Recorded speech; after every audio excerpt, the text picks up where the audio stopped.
I have fought for Uber drivers, Taxify and all digital hailing apps. I have spoken about the demolitions and even stopped demolitions that are going further. I have done a lot. In fact, if you gave me maybe an hour or so to just list the things I've done in the Senate, and I hope the next Senate of Nairobi will be able to fill in those big shoes, that response, because it is work that we've done.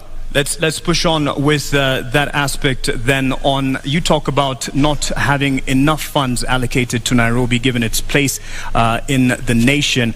However, there is the issue of not being able to actually get the potential revenue that it can get owing to the cartels in the city, which have been a thorn in the flesh of the administration, but it can be argued also fostered by the leadership. What will you do to get rid or deal with the cartels? Igade, you have a minute and a half. Thank you very much for that question. Nairobi collects, for sure, way above 200 million shillings every day.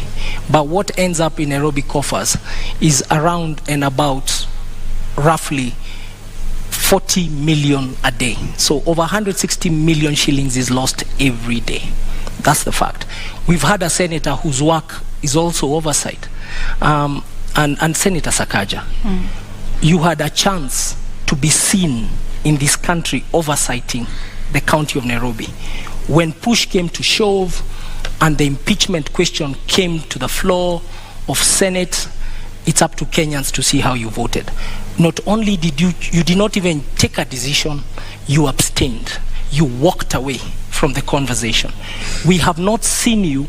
Nairobi County employees, in fact, we have to apologize to them.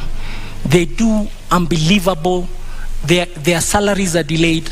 Their remittances are delayed. The Auditor General's report about Nairobi City County is that Nairobi City County's close has a debt of over 80 billion now. That is what it has been given an adverse opinion. But have we ever heard once our senator speak about it? And that's why I'm saying the oversight role he did not do very well. And he actually did not succeed in that oversight role.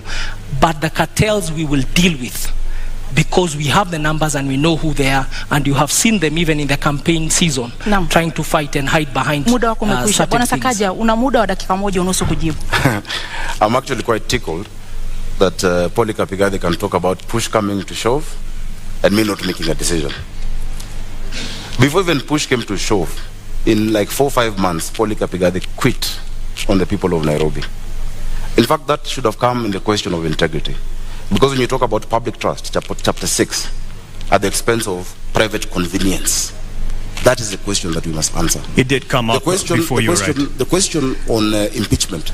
Governor Sonko will not be facing an impeachment if you're stuck in office. In fact, if you're stuck in office, you probably would have been the incumbent governor. If you're stuck in office, there'd be no NMS in Nairobi. The reason we have an NMS in Nairobi is after Polycarp Igade could not wait or stand the heat in the kitchen, he ran away in less than 6 months. This city needs resilience. You need to be tough.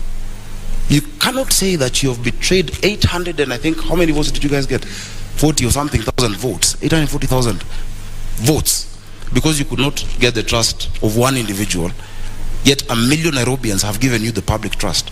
When push has come to shove, look at the Senate answered. I have spoken more times than any senator. I have raised more questions in the Senate than any other senator. In fact, I have taken the former Governor Sonko to court on the action he took on Matatus. The record is clear. This county needs a political manager who understands how to deal with the leaders and how to deal with the issues of the people, but has a thick skin.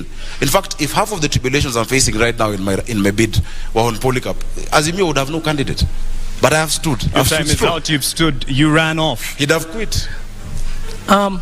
Integrity. I define integrity as what you do in private. If it ever became public, you'll never be ashamed. I'll tell you what is not integrity. Is uttering false documents and then standing here and saying I have integrity.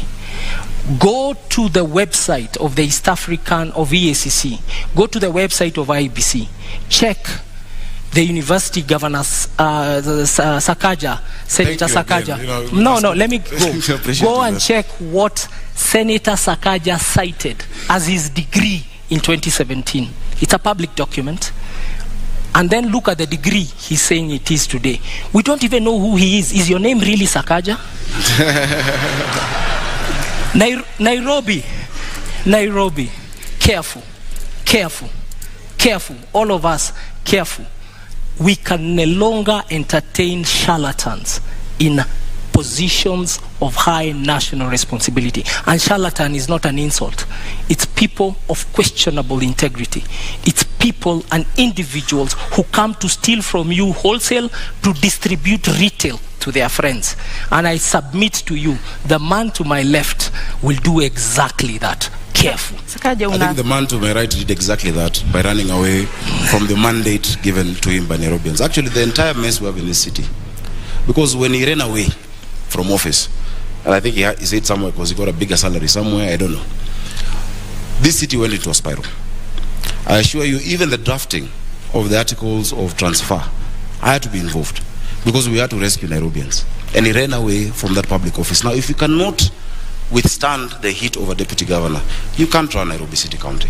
You have 85 MCAs, possibly 40 nominated, 125 MCAs. You have 17 constituencies. If just one Mike Sonko made you run, tomorrow matatus will strike. The next day, hawkers will be on the street. The next day, and you're trying to run this county by being popular, it will not work. Again, as I've said, it is really unfortunate that the only card they had was to try and stop me from being on the ballot. I want to tell you to wake up, smell the coffee. On the 9th of August, I'll be on the ballot for governor of Nairobi City County. And on the 25th, we shall be sworn in. Because Nairobians can see through the game. And the documents he's talking about, for instance, in fact, they're part, and I don't want to wade into subject this, but they're forged documents. They actually forged documents in court by them. They have tried to... Lakini huwezi kuthibitisha hilo, sio? Of course I can, because even the signature there is not my signature. Lakini sisi kwa sababu hatuna hizo stakabadhi hata kuruhusu kutumia. Tuachie hapo, lakini wacha nijieleze, naona dakika zinaenda. Utanipa nafasi nzuri nijieleze. Mimi nimehitimu na nimesoma na nimesimamia watu wa Nairobi. Jina lako ni Sakaja? Not just in fair weather. Sakaja ni jina lako halisi? Nafikiri mlialika Sakaja. Jina lako ni Zubeida. Niko hapa kuuliza maswali, uko hapa kujibu, naomba. Ukiuliza swali ambao kama watu wa Nairobi wanasema itoshi. Mwenzako amekuuliza swali. Kwa sababu uko hapa kujibu, ndio sababu tunakupa nafasi kujibu. Jina lako ni Sakaja. Out to the issues Nairobians are facing instead of trivializing this debate as to what my name is, honestly. My name is Arthur Johnson Sakaja. Naam. I'm the senator of Nairobi and the incoming governor, God willing, on the 9th of August. Asante kwa kujibu. And I want us to talk about water. Let's talk about the poverty our people are facing. Let's talk about sorting out mobility and transport. Let's talk about sorting out our children in school. Let's talk about the issues of the people. And the rest of the games being played by the state and our opponents can then have their way. Because Kenyans have seen. In fact, I want to give you full reassurance. Just yesterday, a few of the government administration officers have called me saying that they've been coerced into supporting the candidature of my opponent, and they've refused. Chiefs have refused. Well, DCs have refused. We can't quite verify that. That's your word. That's your word. The questions he has, I have 16 seconds. That's your word on that.